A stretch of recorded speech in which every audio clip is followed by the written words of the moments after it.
G'day, welcome to the first of the Mandalorian Diorama builds. Today I'm just going to cover how I go about making pennants with using green stuff, so flags, pennants, banners, scarves, all of those sorts of things. Basically you grab your green stuff, mix it up. I always find when using green stuff that a little tray of water is an essential, just to get on your fingers so they don't keep getting sticky, and then certainly when you're going to roll things out like I'll do in a minute, to put on the tray. Then it's just a matter of, I got this little hobby rolling pin which is solid, so I find that I can push quite hard on it. It's the one I use. Liberal amount of water on the bit of stainless steel that I've got. This is a bit of stainless steel that came off a machine that I had at a place I used to work at. The machine got disassembled and they didn't want the little thing, the stainless steel bit, so I brought it home. It's really good. Roll it out to as flat as you want it. Given that these were banners for the Diorama 6-inch, I didn't want them particularly thick because they're supposed to be looking like they're remnants of rag flapping in the wind. To make it look more raggy, I've used a bit of fly screen, and so I roll them out flat, make sure I've got all the lumps out, happy with the thickness. And I usually get the fly screen, put it over the top and push it in till it leaves the pattern in. This gives it a bit of a weave. You can try it diagonally if you want. I just put it on, and it leaves a texture into the green stuff so that when you cut it, it's already got a little bit of a weave, fabric type weave looking impression left in it. Then it's a matter of cutting it to the length. Just a small comparison there with the Stormtrooper head. I'm working off visual reference for trying to get the shapes of these ones, so I'm comparing to the photos that are just off camera. But basically you cut it up, again, lots of water on your knife and a bit of water on your working surface so that it tends to spread a bit. I do big long cuts to try and separate, and then at the bottom try to fray it a bit more. In the process of doing this, if bits fall off, that's not a problem. I just separate them out, use them later, then fray the edges. So you want it to be that the whole thing looks like it's frayed and weathered, all the length of it. If some of it's square, it tends to look a little bit new or forced. And then after that it's a matter of shaping it. For these ones, they're going to go on the dowels, that dowel that's in there, so they're to be hanging below the Stormtrooper helmets when we stick them into the diorama. And so I want a little bit of shape in there so that they fit around the dowels well, look like they belong. And then it's just a matter of separating out the bottoms, again, wet board or damp board and damp materials. I gave up on that dowel for sorting to shape them in between some of these ones, and I just went and got a crafting tool, one of the sculpting tools that I have, and used that because the metal part was a little bit sharp. The point on the metal bit was a bit easy to shift them around. If you've got the water on your surface, it's very easy to stretch out your frays and to separate them all and keep them separated.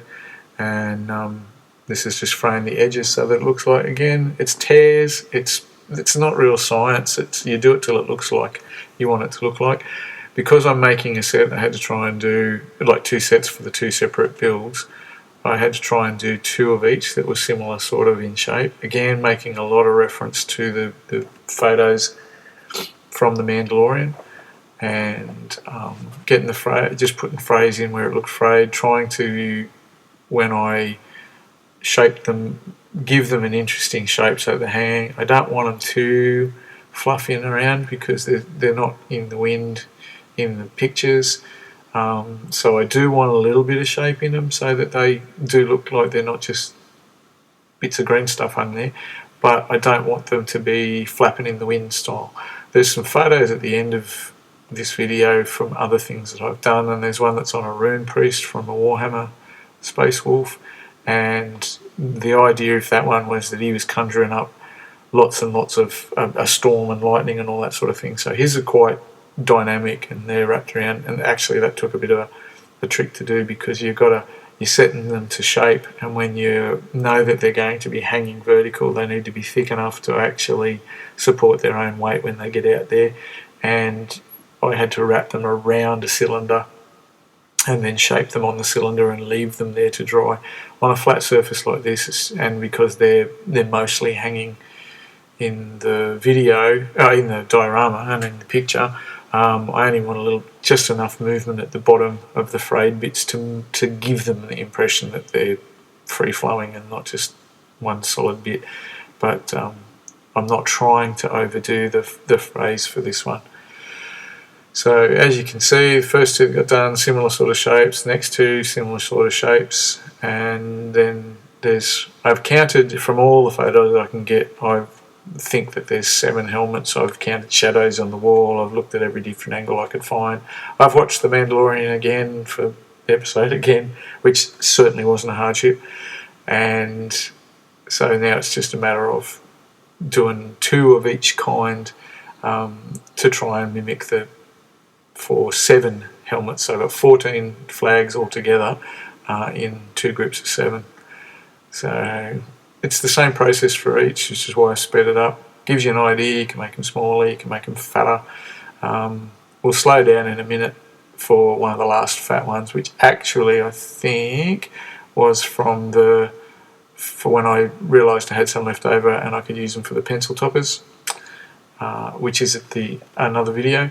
I didn't go into a lot of detail with the pencil toppers about the forming of the green stuff flag pennants, which is why I'm doing it now. But it was just a matter of shaping them all up and getting them good. I'm really happy with the way that they turned out. I'm looking forward to getting the rest of this diorama built.